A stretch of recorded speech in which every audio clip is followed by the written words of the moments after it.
Sa eksklusibong panayam sa historian na si Professor Xiao Chua, binigyang diin niya kung paano nabuo ang ASEAN at bakit mahalaga ang pagkakaisa sa kabila ng pagkakaiba-iba ng mga bansa sa Timog Silangang Asya. Yan ang ulat ni Sheila Natividad.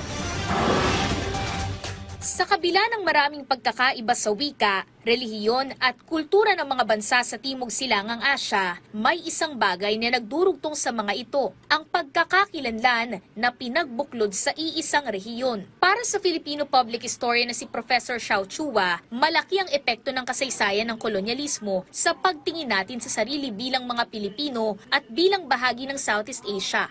Mahalaga yung pagtingin natin sa association natin with our neighbors, Southeast Asia. Kaso pagka sabihin mo na makikipag-alyansa tayo sa mga kapitbahay natin, kung nakikita natin na parang wala tayong commonality, mahirap makipagkaisa. Mayroon din anyang pagkakataon noon na kinilala ang mga bayaning Pilipino tulad ni Gat Jose Rizal at Andres Bonifacio. Kwento ni Prof. Xiao, sina Rizal at Bonifacio ang mga tumindig noon laban sa kolonyalismo. Ang Pilipinas din kasi anya ang pinakaunang konstitusyonal at demokratikong republika sa Asya. Dahilan kung bakit maging ang mga Pilipino ay bahagi ng pagkakatatag ng ASEAN. Pero sa kabila ng mga pagkakaiba, naniniwala rin anya ang mga historiador na may mas malalim na ugat ang pagkakaisa ng mga bansa sa ASEAN.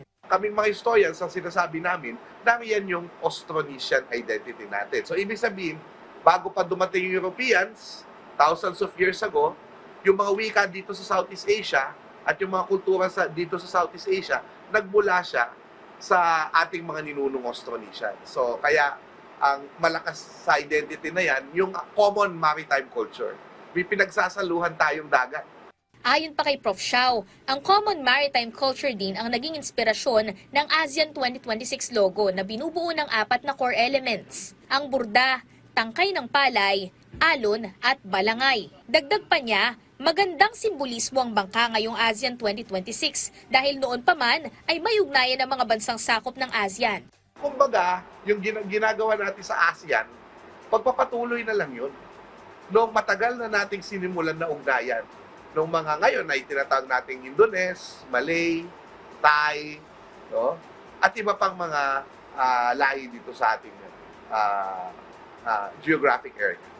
Pero hindi rin maikakailang maraming pinagdaanan ng mga bansa sa Timog Silangan bago opisyal na mabuo ang ASEAN. Pagbabahagi ni Prof. Xiao, matapos kasi ang ikalawang digmaang pandaigdig, isa sa mga pangunahing hangarin ng mga bansa sa rehiyon ang maiwasan ang panibagong sigalot na katulad nito. Kaya noong taong 1967, nilagdaan ng mga foreign ministers ng Pilipinas, Indonesia, Malaysia, Singapore at Thailand ang Bangkok Declaration na siyang nagsilbing pundasyon ng samahan ng mga bansa.